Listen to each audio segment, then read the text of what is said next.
కశ్మీర్లోని పహల్గాం ఉగ్రదాడి ఘటన యావత్ భారతదేశాన్ని కలిచివేసింది.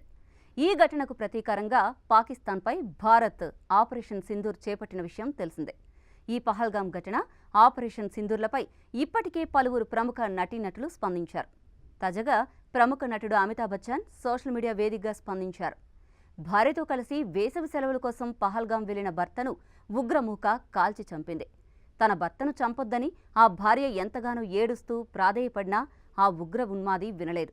ఆమె కళ్ల ముందే భర్తను అతి కిరాతకంగా కాల్చి చంపాడు. ఆమెను విధవరాలిని చేశాడు.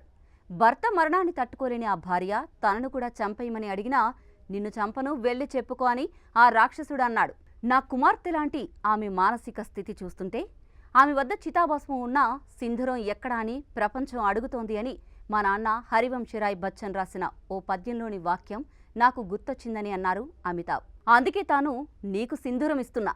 ఆపరేషన్ సింధూర్. జై హింద్. భారత సైన్యమా, ఎప్పటికీ ఆగకు, వెనకడుకు వేయకు అంటూ భావోద్వేగమైన పోస్ట్ను షేర్ చేశారు అమితాబ్ బచ్చన్.